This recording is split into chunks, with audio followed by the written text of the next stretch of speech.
So I, 30, female, was supposed to get married to my ex-fiancé Scott, 32, male, 5 years ago, but that didn't happen. He dumped me on the day of our wedding for his ex-girlfriend Ruby, 32, female. Scott and I had been together for about 2 years before he proposed, and I said yes. Then there was 6 months of planning and finally our wedding day. So we were together for 2 years and a half, but he still decided to change his mind about the wedding at the very last moment when Ruby arrived at the wedding. And no, I didn't invite her, and neither was she on the approved guest list, but was an addition that my dearest mother-in-law Alice had made. Ruby and Scott had dated for 7 years, but had been broken up for 2 years at the time we started dating. He didn't speak of her much, and I'd found out the reason why they'd broken up from his friends. They'd started dating when they were 18 and were in their senior year and had stayed together through college, even though Ruby went to college but out of state. After she graduated and returned, they moved in together and lived in an apartment. And after almost 7 years, Scott asked her to marry him. But unfortunately, Ruby wasn't ready yet and turned him down. They tried to make the relationship work after that, but it just didn't. And eventually they parted ways, and Ruby even took a job in Canada to move out of the city. That was that, and they didn't keep in touch after their breakup either. I used to go to the same college as Scott, but I was his junior back then and didn't speak to him much. I met Scott again at a co-worker's Christmas dinner and actually felt a connection there. So we ended up ditching the party after a while and went out by ourselves. We had a really nice time together and decided to stay in touch. Went out on a couple of dates, and within 3 months we were in a proper relationship. We dated for 2 years and then decided to get married, but it was all wasted when, after almost 3 years of their breakup, Ruby finally decided to show up on our supposed wedding day. I still remember everything clear as day. I'd walked down the aisle already, and we were up there on the podium when he confessed that since we were in a chapel, he couldn't bring himself to lie, and said that he needed to talk to me about something really important. So we stopped the ceremony, and he took me aside to inform me that his mother had invited Ruby to the wedding and even pointed them out to me. Alice and Ruby were sitting in the front row, Alice looking smug as hell in her off-white dress. I mean, of course she'd worn something close to white to my wedding. And Ruby looking down at her feet. I wasn't surprised that Alice had invited Scott's ex to disrupt the wedding, because she'd made it very clear right from the beginning of our relationship that she didn't like me one bit. It was definitely because I'm not the kind of daughter-in-law she wanted. I'm not soft-spoken. I'm not what you'd call sweet or timid. So I'm just not the idea of what an ideal daughter-in-law should be like, according to Alice. Not that these are bad traits, but I just didn't possess any of them. I was always too loud or too brash or too expressive for her taste, so of course she brought along someone she believed was a more appropriate fit for their family than I was. So she went ahead and brought that better daughter-in-law to the wedding, so it'd be easier to control and manipulate her son in the long run. And not only did she bring her along, but she also arranged a conversation between Ruby and Scott before I walked down the aisle, which is what he told me about later, using that conversation as a reason to dump me at the altar. He told me that he and Ruby had a chat before this, and she apologized for turning him down all those years ago, and explained that she just felt too young and inexperienced to actually make such a huge commitment. But now, after almost 3 years, she'd realized that she'd messed up, because she knew she'd never find someone better than him, and had come back to ask for one last chance to make their relationship work. That was all it took to undo 2 years of our relationship, and he was back to square one once more. Obviously, back at the time, I tried to argue with him and make him stay, but he told me that it'd be a mistake for us to get married now, that he realized that he'd never actually fallen out of love with Ruby, and I'd just been a placeholder for the woman that he actually loved. His words stung, but I was too desperate that I tried to convince him to stay nevertheless. It didn't work, and I knew that it was all futile when he asked me to return the engagement ring. I lost my cool, and I ended up flinging it to the ground before I walked out and decided to drive myself away from the wedding, all the guests, and just everything to do with Scott. I kept driving until I reached a B&B a little out of town and stayed there for the next couple of days. Scott paid off all the dues of the wedding organizers and vendors, and thankfully I didn't have to spend any of my hard-earned money except on my dress. The only time we met after that was when I went back home to collect my things after almost 2 weeks of the wedding. He and Ruby were at home at the time and didn't even bother to stop cuddling when I walked in with a friend of mine to pack my stuff up and leave. That's how awful they were. And at the end of the day, I was kind of glad that Scott decided to dump me before we even got married, because then we'd have to get divorced eventually whenever Ruby decided that she wanted him back. So they actually saved me a lot of money and heartache. I've tried to move on, and I guess I've done a decent job of it, but I have crazy trust issues now. Had a nicotine addiction a couple of years ago that came along with crippling depression, and I have to go to therapy twice a week now to be a normal, functional human being. My mental health has suffered a lot because of those three, but they've been doing just fine as far as I know. They got married a couple of months after I was dumped, and they even have 2 kids now, aged 2 and 4. They're expecting a third as well, from what I know. The reason I know all of this is because about 6 months ago I befriended Ella, 28, female, the new receptionist at my company. We discovered that we had a lot in common at a work party and ended up becoming really good friends. One day at lunch, she told me that one of the guys she hooked up with a couple of years ago and still followed on social media was now having a third kid with his wife. I thought it was just harmless gossip, but then she showed me the profile, and it was Scott. I was dumbfounded for a few moments, but Ella went on talking and explained that she'd matched with this guy on a dating app 2 years ago, and apparently he told her that he was in an open marriage, so she'd agreed to go out with him. But now she wasn't so sure if he told her the truth anymore. So I clarified and informed her that in all probability he wasn't in an open marriage at all and had been cheating on his wife because she was pregnant since the timing lined up with Ruby's second pregnancy. I explained my history with Scott to her, and together we went through his and her social media, which was easy since both of them have public accounts, and confirmed that they'd indeed been together when Ruby was heavily pregnant. I could hardly believe that this guy had first ditched me at the altar for Ruby, and now he couldn't even find it in himself to stay loyal to the woman he'd left me for. I was disgusted and felt like it was about time that I got back at him for what he did to me, and thankfully, by then, Ella was a good friend of mine and agreed to be a part of my plan because of how messed up she'd found Scott's actions to be. She herself felt infuriated that he'd lied to her about being in an open marriage just to get her to sleep with him. And they didn't just hook up a couple of times, it went on for a couple of weeks.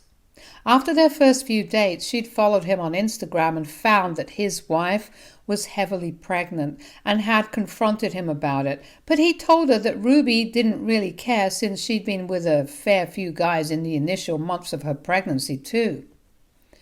So Ella continued to hook up with him, but eventually she decided that she didn't want to fool around with Scott anymore, since she'd begun to develop feelings for him in spite of the fact that she'd only intended for it to be a meaningless fling with him. They'd text regularly and he'd flirt with her all the time, but she'd try her best to ignore it since she knew this wouldn't lead anywhere. Because he was already married, and even if it was an open marriage, He wouldn't leave his wife for some woman he'd met on a dating app. So eventually, they grew apart but continued to follow each other on social media. When I found out about how Ella and Scott were connected, Ruby was already 4 months pregnant and Scott had announced it on social media with a post. That's the one that Ella had shown me. After we found out about the connection, Ella and I started putting together all the proof that we had of Scott's infidelity. It took us a couple of days, but we finally had an assortment of screenshots of texts that Scott had sent to Ella over the course of their short-lived fling. He used to flirt with her like nobody's business, would make promises to her and all that jazz. There were also screenshots of him making plans to meet Ella, and several times he'd even suggested that she come over to his house while Ruby was asleep, since she's a heavy sleeper and wouldn't wake up for hours. I was disgusted and repulsed that he was doing this behind her back, while she was carrying his second child, but that's Scott for you. After that, Ella had the idea to take it up a notch higher, and I think this is where we messed up. The two of us got way too caught up in the revenge, and I think we went a little crazy. When Ruby hit 6 months, Ella and I decided that it was time to test Scott again. So Ella reached out to him yet again. We didn't know what to expect, but they hadn't exactly been friends after they stopped talking 2 years back. But Scott still replied, and guess what? He was still flirting with Ella and was even reminiscing about their past because Ruby was pregnant again, and she was even moodier than her previous pregnancies and was bigger too. He told Ella that she'd picked the perfect time to get back in touch with him, indicating that he was willing to cheat on Ruby yet again. We texted him for a few days and gathered a couple of more screenshots, but then left him hanging after a while. Finally, 2 weeks ago, Scott posted that Ruby had finally given birth to a daughter, and within 3 days of that, Ella and I posted all the evidence we had on Facebook and tagged everyone who knew the two of them. And that started a total social media crap fest. But I turned the notifications off for that post and waited for either Scott or Ruby to reach out to me or Ella. It finally happened 2 days after we posted, and Scott was the one who contacted me. I'd blocked him everywhere after we broke up 5 years back, but I'd unblocked him just so that I'd be able to see what he had to say about me finally exposing him for the jerk that he really is. He sent me a long rant about how I'd ruined his life and that now Ruby was threatening to leave him just because of what Ella and I had posted. He accused me of being a psychotic stalker and said that he'd take me to court if Ruby divorced him, which is not even possible because he doesn't have a case against me or Ella. He's the one who cheated first and then tried to cheat yet again quite shamelessly. There were a lot of other things that he said, but it was mostly name-calling and accusing me of ruining his life. I was really satisfied with what I'd done because from what I understood, he would soon be facing a divorce and quite possibly a custody battle as well. And he deserved every bit of it, in my opinion. Unfortunately, my friends don't share the same sentiment.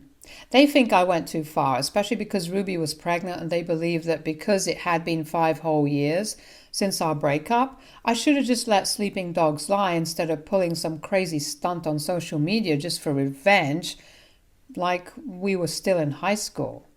I don't think that's fair because Scott literally ruined any future relationship that I could have had with what he did. He ditched me at the altar for his ex-girlfriend after we dated for 2 years. And I don't think any of my friends understand how awful that felt. I spent years trying to move on, and I think I was totally normal for a while too, until I met Ella because she's the one who told me that Scott had been cheating, and that's what pushed me over the edge. He'd abandoned me for Ruby, and now he wasn't even loyal to her. But for whatever reason, my friends believed that I was the one who messed up here, and thought that I owed them both an apology for trying to ruin their marriage after 5 years. I don't understand how I ruined their marriage, because all I did was put the truth out in public. The cheating was all on Scott, not me. Ella doesn't think we did anything wrong, but of course she'd say that because she was a part of this as well. I don't understand how I'm in the wrong here, so AITA for exposing my ex-fiancé for cheating on his pregnant wife twice in a row after he left me at the altar 5 years ago? Update 1. Hi, so I decided not to apologize because after reading through most of the comments on my original post, I realized that I was doubting myself over something pretty ridiculous. Scott abandoned me at the altar 5 years ago to be with Ruby, and then he lied to Ella about being in an open marriage while Ruby was heavily pregnant, just to hook up with her. I just exposed him for what he was doing. Yeah, I chose to do it at a time that would be the most hurtful for both Ruby and Scott, but that's because they chose to hurt me 5 years back. So why shouldn't I try to get back at them?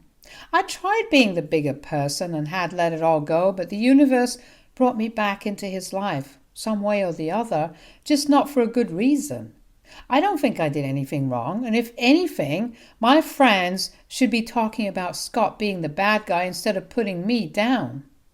But I don't think that's ever going to happen because my friends continued to remain friends with him even after he broke up with me on the day of our wedding. So that should have been enough for me to realize that these people never were my friends in the first place. But I guess I was too delusional to believe it at the time. I get it now, though, and have decided to cut them all off. I don't need them, and I'm quite sure I'm better off without such negative people in my life anyway.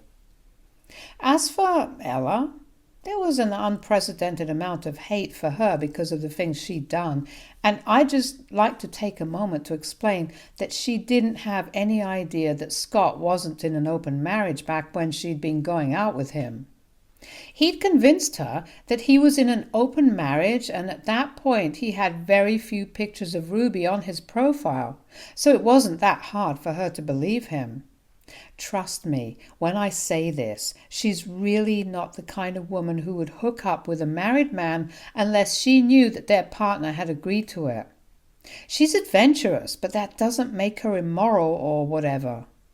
The one thing that I'll concede she did wrong was that she didn't tell Ruby when she started suspecting that maybe Scott wasn't telling the truth about being in an open marriage. But she was too skeptical to talk about it to a woman she barely even knew, and a pregnant woman at that, so she decided to remove herself from the situation entirely and stop talking to Scott. She's been a good friend to me, and I think, even if she had messed up back then, I don't think I'm going to judge her by that because she's genuinely been there for me, so maybe I'm a little biased in her favor. Nobody's perfect, but we're all trying, and Ella is actually a nice person, so please don't judge her based on the original post. There's a lot more to her as a person, I can promise you that. Now, coming to Scott and Ruby, from what I've heard, they're still fighting, and Ruby has actually been living with her parents for a few days. I still have 2 friends who are actually on my side, and they're keeping me in the loop since they have some friends in common with Ruby. It's been a week since my original post, and they still haven't managed to resolve the situation as far as I know. If Ruby has even an ounce of dignity left, she'll walk out of that marriage just like I walked out of my wedding, but you never know. These are pretty messed up people that we're talking about here, so there's no telling what they might or might not do. But I know what I'm going to do now. I'm just going to sit back, relax, and enjoy the drama with popcorn now. Update 2. Super quick update. Okay, so you guys remember Alice, right? Alice, my almost mother-in-law, actually arranged a conversation between Scott and Ruby, which ended up destroying my relationship. Yeah, her. Today, Alice contacted me, and she was nice to me today, which made sense because she wanted me to help her out by deleting the post I'd made. She got a hold of my number from Scott and called me to ask me, in her most tearful voice, to delete the post and talk to Ruby so that she'd come back to him because she couldn't afford to lose her 3 grandchildren. Ruby's furious and has been threatening to file for divorce and full custody of the kids with no visitation rights, and the only way to avoid that is if Scott agrees to transfer the ownership of the house to her. I don't understand why Scott isn't willing to do something so easy, and I'm not even going to try and understand why Ruby is still willing to stay no matter what conditions she puts forth. It's just crazy. But I'm not interested in being part of their craziness, so I told Alice that while I'd love to help the people who ruined my life and mental health, I just don't think there's any point in deleting the post because everyone knows the truth now. And I'd never speak to Ruby, not even if I was offered $10,000, because that's the woman who had no shame meddling in a relationship, but is now mad that someone else did the same thing to her. She should have known better, and she should have known that if Scott could be shallow enough to dump me in a single day just because she was back, he wouldn't hesitate before dumping her for someone else either. Anyway, I told Alice that I wasn't going to lift even a finger to help them out, and they could figure this out on their own, which is what they'd left me to do after I got dumped on what was supposed to be the happiest day of my life. It was so incredibly satisfying to disconnect the call in the middle of her sentence and then block her to make sure she couldn't contact me anymore. I don't care what people say, honestly. A lot of folks here, and even in the real world, have said that I'm living in the past, but this feels like I'm finally getting closure. And I can actually start to move on from Scott, Ruby, and Alice now. Update 3. Hey everyone! So it's been almost a month since I last posted an update. I've been busy with work because I just started working on a new project and it's been kind of stressful, so I forgot about this post if I'm being honest. There's not much to say, honestly, because after I told Alice that I wasn't taking that post down, they didn't contact me any further. What I do know, however, is that now Scott and Ruby are getting divorced and are fighting over who gets to keep the house in the settlement. They're also in a custody battle because apparently Ruby had demanded full custody of her kids, with child support and only supervised visits once a month.